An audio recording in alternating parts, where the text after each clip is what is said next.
The Barcelona we once knew is coming back. Yes, friends, February has been very bad for Barcelona and its fans. You could say it all started with the match against Real Sociedad.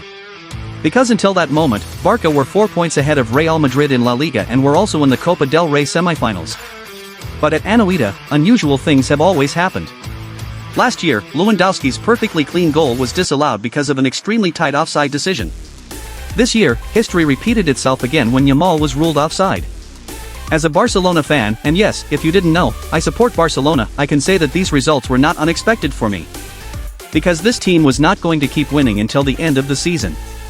Especially with such a limited squad and certain individual performances.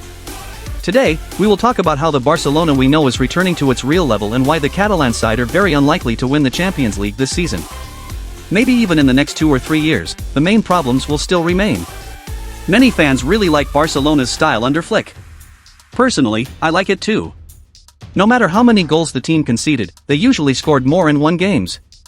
Because of those goals and results, the main problem was not visible, the black hole in defense.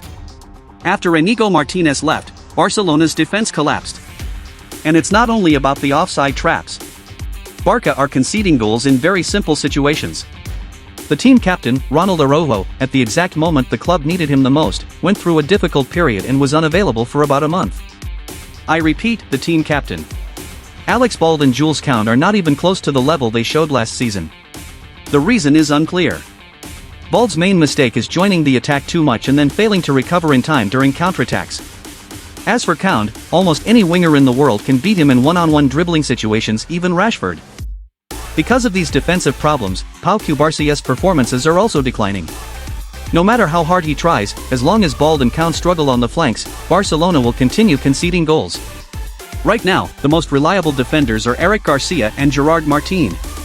If someone had told me a year ago that Garcia and Martin would be Barcelona's best defenders, I would have laughed. But because others are performing so poorly, unfortunately this is becoming reality. The second major problem is Ferran Torres and Robert Lewandowski. Sometimes I wonder, is Barcelona really at a level where this situation in attack is acceptable? Barcelona is one of the biggest clubs in the world, and every big club has its top striker. Even Galatasaray have Osimhen. Torres, regardless of what his fans might say, has not shown the level required. Perhaps he would fit better at clubs like Sevilla, Villarreal or Atletico. But Barcelona themselves are currently looking like a second-tier team. Lewandowski, on the other hand, is clearly affected by age. At 37 years old, after playing at the highest level in Europe for so many years, his level has dropped significantly. That is understandable.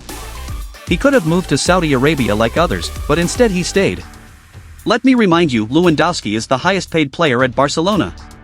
No matter what, the club must sign a new top striker in the summer. Someone like Marcus Thuram, Julian Alvarez, or another elite forward. Another reason is injuries. Barcelona lost Pedri against Real Sociedad. In the Mallorca match, they were also without other key players. In back-to-back games, the team lost 2 of its most important players.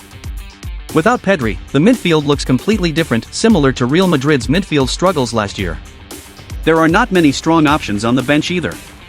Bernal is just returning from injury. Gavi is expected back in March. Some players who were expected to secure a place in the starting 11 have not developed as hoped. On February 22 against Levante, Pedri is expected to return, and he could start in the return leg against Athletic. But honestly, forget about a comeback against Atletico. With this defense and this level of play, making a comeback is extremely difficult, almost impossible. Yes, someone might say Barcelona scored 4 goals in 20 minutes last season. But this is different. Atletico will come and defend deep, play their usual Simeone style, and aim for a draw to reach the final. If Barcelona do not score 2 goals in the first 30 minutes, a comeback will be impossible. And you know very well that Barca often struggle in first halves. That's why the chances are very low. Another major problem that nobody talks about is conceding immediately after scoring. It happened against Real Madrid in January. It happened against Sociedad. It happened against Mallorca. The team struggles for 60 minutes, scores a goal, and 2 minutes later concedes a simple, unnecessary goal.